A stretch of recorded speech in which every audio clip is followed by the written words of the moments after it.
One question. Once the movie was ready, did you have the curiosity to read the book again, to check the spirits of the book? I kept checking back, and we all loved that book. Everybody who worked on the movie, so there was a lot of insight in the book that was helpful. But then at a certain point, you also realize you're doing something in a different medium. It has to stand on its own legs, and you need to also, look at what you have in front of you and trust that. Thanks. Good stuff. Due domande.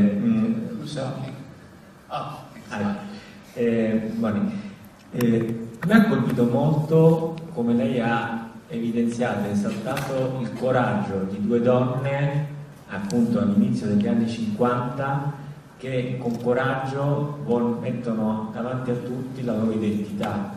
Cate Blanchett, che è sposata ma si rende conto chi è veramente ed è pronta anche a rinunciare alla propria figlia, e la ragazza Mara decide, dopo un'iniziale confusione, sa cosa vuole. Quindi è un messaggio molto forte, il coraggio di dire chi siamo e cosa vogliamo. E le volevo chiedere se la scelta di Cate Blanchett e di Rooney Mara è stata fin dall'inizio, sono state loro, o se magari aveva in mente altre protagoniste, ma che poi alla fine, perché Rooney Mara mi è piaciuta molto, personalmente sta crescendo negli anni artisticamente, e devo dire che nel finale emerge tantissimo con quel del finale. Grazie.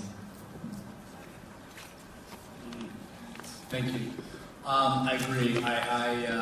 Both the work of both actresses is, for me, it's impossible to consider or imagine anybody else occupying those roles. Now, when this was the first film I've done that I didn't write myself, that I didn't originate myself, it had a long, long history before me, of course, starting with the book, but then even just as an adaptation to film, there was, almost 10 to 15 years, I think, all told, that preceded us making Carol.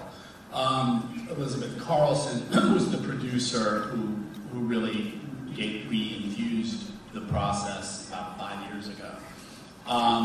So when it came to me, Kate was already attached to play Carol. So I read the script, and I read The Price of Salt, picturing Kate. And so the movie had already begun in my, for me, when I read these pieces of material. But it was my great honor to find her counterpart in the film. And Rooney Mara's work, I've been, following like most of you, I'm sure. I think I'd seen most of the films that she'd been in, and I was just always so impressed by how her power of understatement, how much she seemed to understand the cinematic medium and the scale of film, how intimate a medium it is, and how much more powerful a scene can be, or an emotion can be when it's underplayed. And for somebody that age to know that and to trust pulling back, and to really, ultimately, it's about trusting the audience, the viewer. I just thought that was so unique. But I talked to people who worked with Rooney, and they were all amazed by what she brings to the process. And I talked to Kate about Rooney, and we were both like, yeah, let's do it. And I found that they're different ages, they have different levels.